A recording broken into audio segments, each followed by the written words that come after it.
Et sur ce dernier site, on va facilement aller sur la comparaison de Rust et Java, choisir un bon outil. Je pense aussi que Rust va dépasser Java. On dit que bien que Rust soit salué pour son souci de sécurité et performance, sa complexité représente un défi. Ouais, ça quand même, c'est une remarque assez conséquente. En revanche, Java reste un langage incontournable grâce à sa maturité et son utilisation générale. Ça, c'est clair. Java est arrivé avant Rust. Ça, on ne refusera pas. On dit lequel est ergonomique en 2025.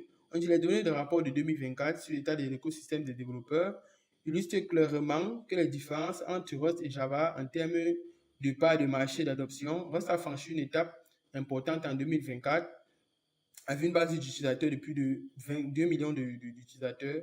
Donc, c'est encore assez remarquable. Ici, nous sommes sur les courbes, je vais dire, ce sont les courbes d'adoption.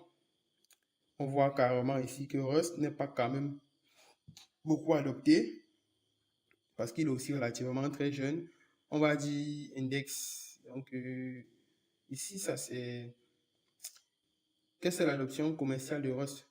Oui, l'adoption commerciale de Rust est quand même assez élevée parce que Rust est utilisé relativement par beaucoup de grandes entreprises. Donc, Rust fait un peu l'unanimité sur ce volet. Rust en 2025, un langage de programmation le plus admiré. Ça, c'est encore, je l'ai mentionné. Quand vous commencez à faire du Rust, c'est comme une histoire d'amour. Vous revenez toujours et sans vous arrêter, quoi. Donc, philosophie fondamentale de Rust, et on va penser dessus. Garbage collector, ici, rappelle encore les technologies que Rust est utilisé, interface split, jeux vidéo, Web3, et